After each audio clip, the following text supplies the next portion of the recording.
Welcome বন্ধুরা, cooking বাইটসে তোমাদের সবাইকে স্বাগত। আজ আমি বানাবো চিংড়ি দিয়ে মোচার ঘন্ট। খুবই সুন্দর একটা রেসিপি। চলো শুরু করি। মোচাগুলোকে ছোট ছোট করে কেটে তার সাথে টুকরো টুকরো করে আলু কেটে কড়াইতে আমি জল দিয়ে সিদ্ধ করে নেব, ঢাকনা দিয়ে সিদ্ধ করে নেব। মোচাটা সিদ্ধ হয়ে গেলে মোচাটাকে আমি নামিয়ে নেব। এবার কড়াইতে তেল দিয়ে তার মধ্যে নুন হলুদ মেশানো কুচো চিংড়িগুলো দিয়ে দেব। তোমরা বড় চিংড়ি দিয়েও করতে পারো। দিয়ে চিংড়িগুলোকে খুব ভালোভাবে ভাজবো না, হালকাভাবেই ভেজে নেব। হালকাভাবে ভাজা হয়ে গেছে চিংড়িগুলো। এবার চিংড়িগুলোকে আমি তুলে নেব।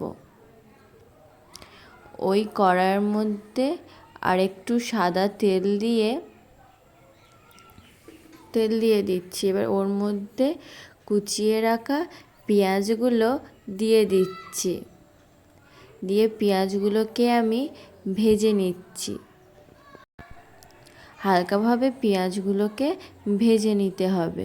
এবার ওর মধ্যে দিয়ে দেব 1 চামচ রসুন বাটা আর 1 চামচ আদা বাটা। দিয়ে ভালো করে আমি এটাকে মিশিয়ে নেব। আদা রসুনটাকেও আমি হালকাভাবে ভেজে নেব।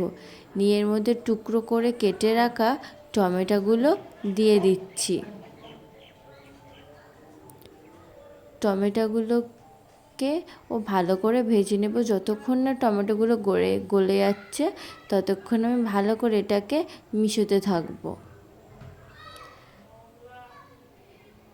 টমেটোগুলো গলে গেলে এর মধ্যে আমি দিয়ে দেব 1 চামচ হলুদ গুঁড়ো, 1 চামচ লঙ্কার গুঁড়ো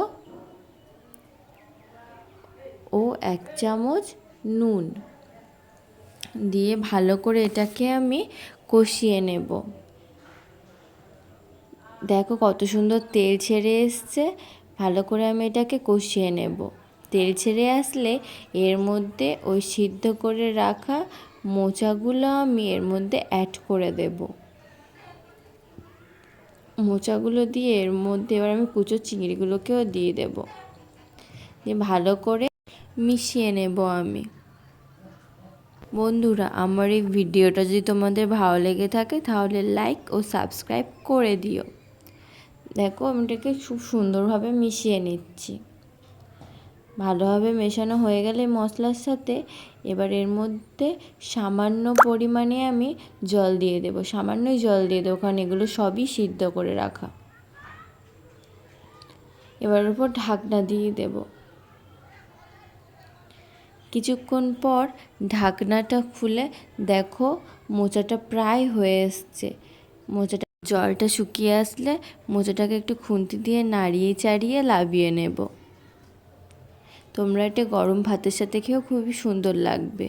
বন্ধুরা, আজ এই পর্যন্ত। আবার আসবো অন্য নতুন কোনো রেসিপি নিয়ে। ধন্যবাদ।